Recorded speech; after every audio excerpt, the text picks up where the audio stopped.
লাখো জনতার শ্রদ্ধায় সিক্ত হয়ে বিএনপি চেয়ারপারসন বেগম খালেদা জিয়া অন্তিম বিদায় নিয়েছেন বুধবার। চিরনিদ্রা শায়িত হয়েছেন স্বামীর পাশে। সেখানে আজও দলীয় নেতাকর্মী ছাড়াও শুভাকাঙ্ক্ষীরা ভিড় করছেন। কবর জিয়ারত ছাড়াও জানাচ্ছেন শ্রদ্ধা, অঙ্গীকার করছেন শোককে শক্তিতে রূপান্তরিত করে দেশকে সামনের দিকে এগিয়ে নেওয়ার। এদিকে সন্ধ্যায় বেগম জিয়ার কবর জিয়ারত করতে যান মির্জা ফখরুল ইসলাম আলমগীর।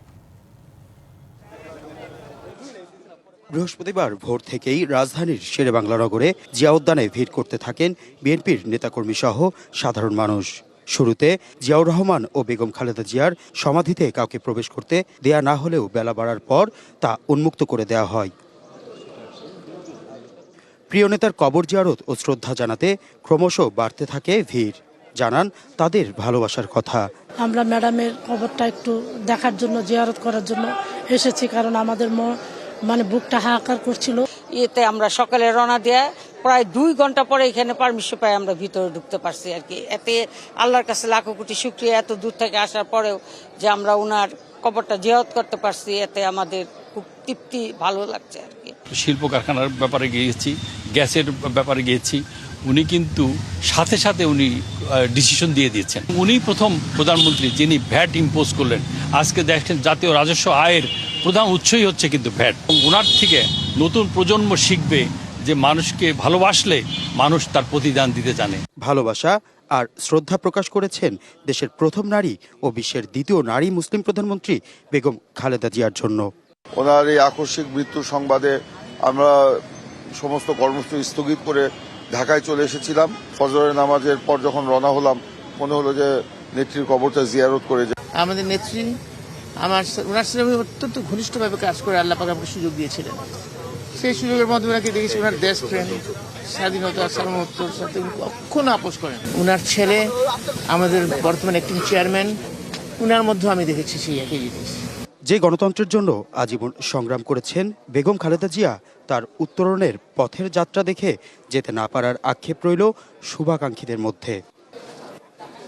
গণমানুষের নেত্রী, দেশের প্রথম নারী প্রধানমন্ত্রী বেগম খালেদা জিয়া অনন্তলোকে যাত্রা করেছেন, কিন্তু দেশ ও জাতির জন্য রেখে গেছেন অনন্য সব অবদান। তারই ভূমিকা স্মরণ করে দেশের দূর দূরান্ত থেকে ছুটে আসছেন বিএনপির নেতাকর্মী থেকে শুরু করে সাধারণ মানুষেরা। গভীর শ্রদ্ধা আর ভালোবাসায় স্মরণ করছেন প্রিয় নেতা আর অভিভাবককে। হাসিব পান্থ, ডিবিসি নিউজ, ঢাকা।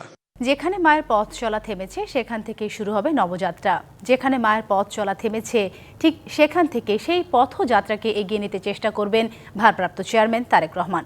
সকালে নিজের ভেরিফাইড ফেসবুক পোস্টে তিনি সবার প্রতি কৃতজ্ঞতা জানিয়ে বলেন, এই সহমর্মিতা হৃদয়ে গভীরভাবে ছুঁয়ে গেছে।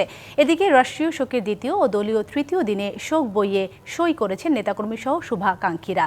বিএনপি নেতারা বলছেন, বেগম খালেদা জিয়ার জানাজায় মানুষের ঢল ভালোবাসার প্রতিফলন।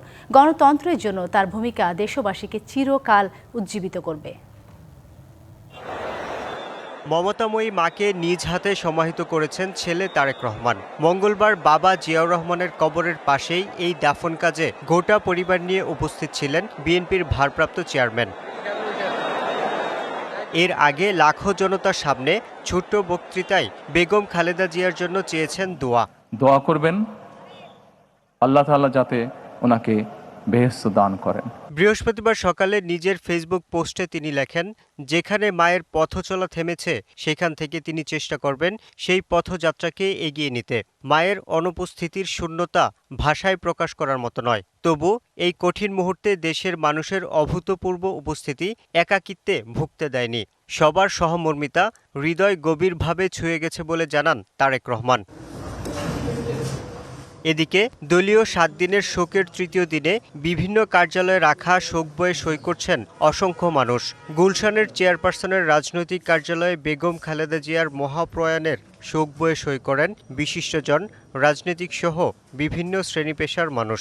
রাজনৈতিকভাবে জাতিকে পথ দেখাবার জন্য, জাতির সমস্যাগুলোকে তুলে ধরে আমরা যে পথ চলতে চাই, সেখানে কিন্তু বেগম খালেদা জিয়া আমাদের জন্য বড় ধরনের অনুপ্রেরণা হয়ে থাকবেন। ওনাকে আমরা নেত্রী হিসেবে মানি, জানি, এবং উনি খুব নির্ভীক, সৎ এবং খুব একজন ভালো একটা মানুষ ছিলেন।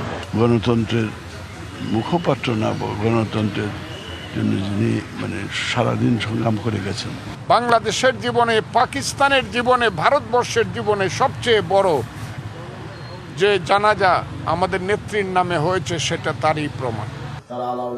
বিএনপি নেতারা বলেন, খালেদা জিয়ার পাথেয় অনুযায়ী বৈষম্যহীন দেশ গড়তে প্রত্যয়ী বিএনপি। আমরা সত্যিকার অর্থে দেশনেত্রী বেগম খালেদা জিয়ার সুখকে শক্তিতে পরিণত করতে চাই, কিন্তু এটা দলীয় ভিত্তিতে নির্বাচনের কাজে আমরা ব্যবহার করার মতো এত সংকীর্ণ আমরা নই। আমরা তার সুখকে, শক্তিকে জাতি বিনির্মাণের জন্য ব্যবহার করতে চাই। বাংলাদেশি জাতীয়তাবাদের যে দর্শন শহীদ প্রেসিডেন্ট জিয়াউর রহমান সাহেব দিয়ে গেছেন, সেটা দেশনেত্রী বেগম খালেদা জিয়া সেই পতাকা তুলে ধরেছিলেন ওপরে, এবং স্বাধীনতার সার্বভৌমত্বের যে পতাকা সেটাও তিনি তুলে ধরেছিলেন। একইভাবে তারেক রহমান সাহেবও সেই পতাকা তুলেই জনগণকে সঙ্গে নিয়ে এই দেশের স্বাধীনতার সার্বভৌমত্বের জন্য তিনি কাজ করবেন। দলের নেতাকর্মীদের বেগম জিয়ার বিদেহী আত্মার মাগফেরাত কামনা করে দোয়া করার আহ্বান জানান তারা। দেশের প্রতি ভালোবাসা, মাটির প্রতি ভালোবাসা, মানুষের প্রতি ভালোবাসা। Yusuf Rana, DBC news, Dhaka. NEIR পদ্ধতি বাতিলের দাবিতে বিটিআরসি কার্যালয়ে হামলা ও ভাঙচুর চালিয়েছে মোবাইল ফোন ব্যবসায়ীরা। বৃহস্পতিবার বিকেলের দিকে রাজধানী আগারগাঁওয়ে এই হামলার ঘটনা ঘটে। পুলিশ বলছে, বিকেলে হঠাৎ করে ইটপাটকেল নিক্ষেপ করে বিটিআরসি ভবনে হামলা চালায় মোবাইল ফোন ব্যবসায়ীরা। পরে পরিস্থিতি নিয়ন্ত্রণে আনে সেনাবাহিনীর একটি দল। দেশে মোবাইল ফোন বাজারে অবৈধ ও আনঅফিসিয়াল হ্যান্ডসেট ব্যবহারে লাগাম টানতে আজ থেকে আনুষ্ঠানিকভাবে চালু হয়েছে national equipment identity register NEIR। এই ব্যবস্থার মাধ্যমে মোবাইল নেটওয়ার্কে ব্যবহৃত সব ফোনে IEMI নম্বর যুক্ত হচ্ছে জাতীয় ডাটাবেজে। ফলে এখন থেকে আর কোনো আনঅফিসিয়াল ফোন দেশের নেটওয়ার্কে সচল হবে না।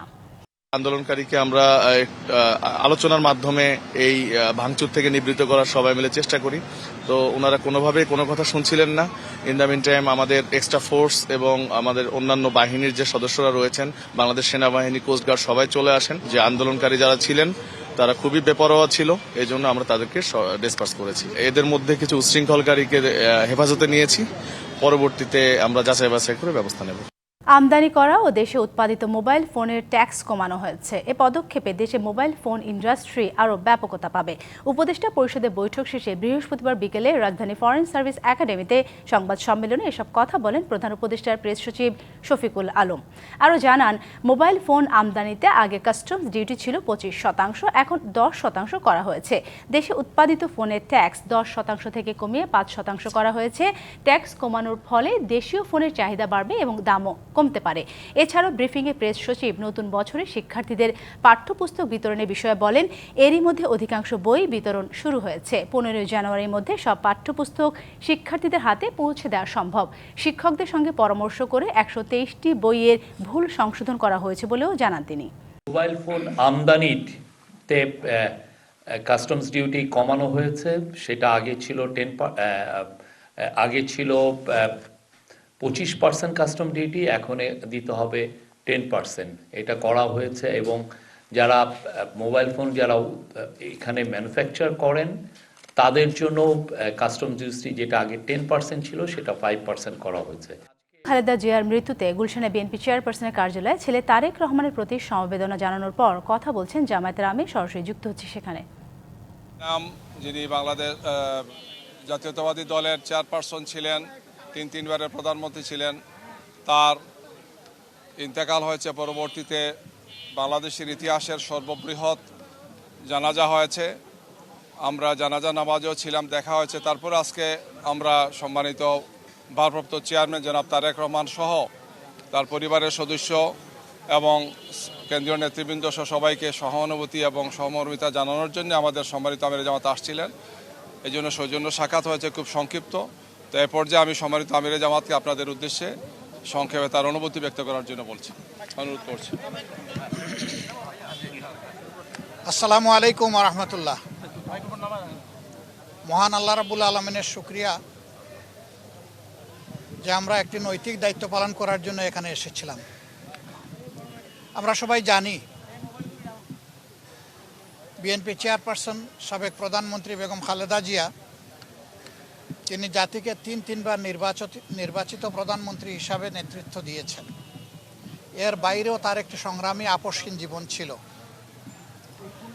তিনি গণতন্ত্র পুনঃপ্রতিষ্ঠা, এবং মানুষের নাগরিক অধিকার প্রতিষ্ঠার জন্য আজীবন লড়াই করে গেছেন।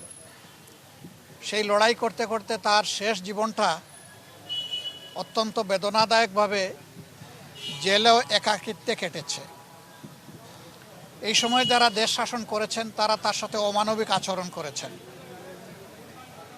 তিনি যখন গুরুতর অসুস্থ হয়ে পড়লেন তখন তাকে বিদেশে নেওয়ার জন্য দল পরিবারের পক্ষ থেকে বারবার অনুরোধ করা হয়েছে। সরকার তো আমলে নেইনি, বরঞ্চ এগুলা নিয়ে বারবার উপহাস করেছে। আল্লাহ তাআলার বিচার ইতিহাসের অমুক বিধান। শেষ পর্যন্ত তিনি চিকিৎসা নিয়েছেন, বিদেশেও গিয়েছেন, কিন্তু ততক্ষণে তার বিশাল ক্ষতি হয়ে গিয়েছে। সেই যে তিনি ব্রিটেন থেকে ফিরে আসলেন, আর কিন্তু বিদেশ চিকিৎসা নিতে যাওয়ার মতো উপযুক্ত স্বাস্থ্য আর তার থাকলো না। স্বাস্থ্যটা এতটাই ভেঙে পড়ল যে শেষ চিকিৎসা তাকে দেশেই নিতে হয়েছে। এই ক্ষেত্রে আমরা তার আত্মার মাগফিরাত কামনা করি। মহান রাব্বুল আলামিনের দরবারে দোয়া করি আল্লাহ তার বান্দির উপরে রহম করুন এবং জান্নাতের সর্বোচ্চ দরজা তাকে দান করুন। আমরা সহানুভূতি জানাই, সহমর্মিতা জানাই তার সন্তান বিএনপির ভারপ্রাপ্ত চেয়ারম্যান জনাব তারেক রহমান সহ তাদের পরিবারের সদস্যবৃন্দ, সংগঠনের নেতাকর্মী এবং তার চিকিৎসা কাজে যারা নিয়োজিত ছিলেন সেই সমস্ত চিকিৎসক সমাজের প্রতিও আমরা ধন্যবাদ জানাচ্ছি, কৃতজ্ঞতা জানাচ্ছি যে তারা বেগম খালেদা জিয়া দেশনেত্রীকে অত্যন্ত আন্তরিকতার সাথে তাদের সর্বোচ্চ যোগ্যতা অনুযায়ী তারা চিকিৎসা সেবা দিয়েছে। এটা আমাদেরকে অনুপ্রাণিত করে যে ভবিষ্যতে নাগরিকরা এমনটাই আমাদের দেশের চিকিৎসক সমাজের কাছে আশা করতে পারেন। তিনি চলে গেছেন ইতিহাসের একটা বিরল সম্মান নিয়ে। তার শেষ বিদায় সম্বর্ধনা অনুষ্ঠিত হয়েছে গতকাল এবং মানুষ আবেগ দিয়ে, চোখের পানি দিয়েই তাকে বিদায় দিয়েছে। এইটা তার পাওনা ছিল। উনি জাতির জন্য যে অবদান রেখেছেন তিনি তার পাওনাটাই আল্লাহর পক্ষ থেকে পেয়েছেন। তার এই পাওনা দেখে আমরাও অনুপ্রাণিত হই। আমরাও যদি জাতির জন্য সেরকমটা অবদান রাখতে পারি, হয়তোবা এদেশের মানুষ আমাদেরকে এইরকমই একদিন বিদায় দেবে।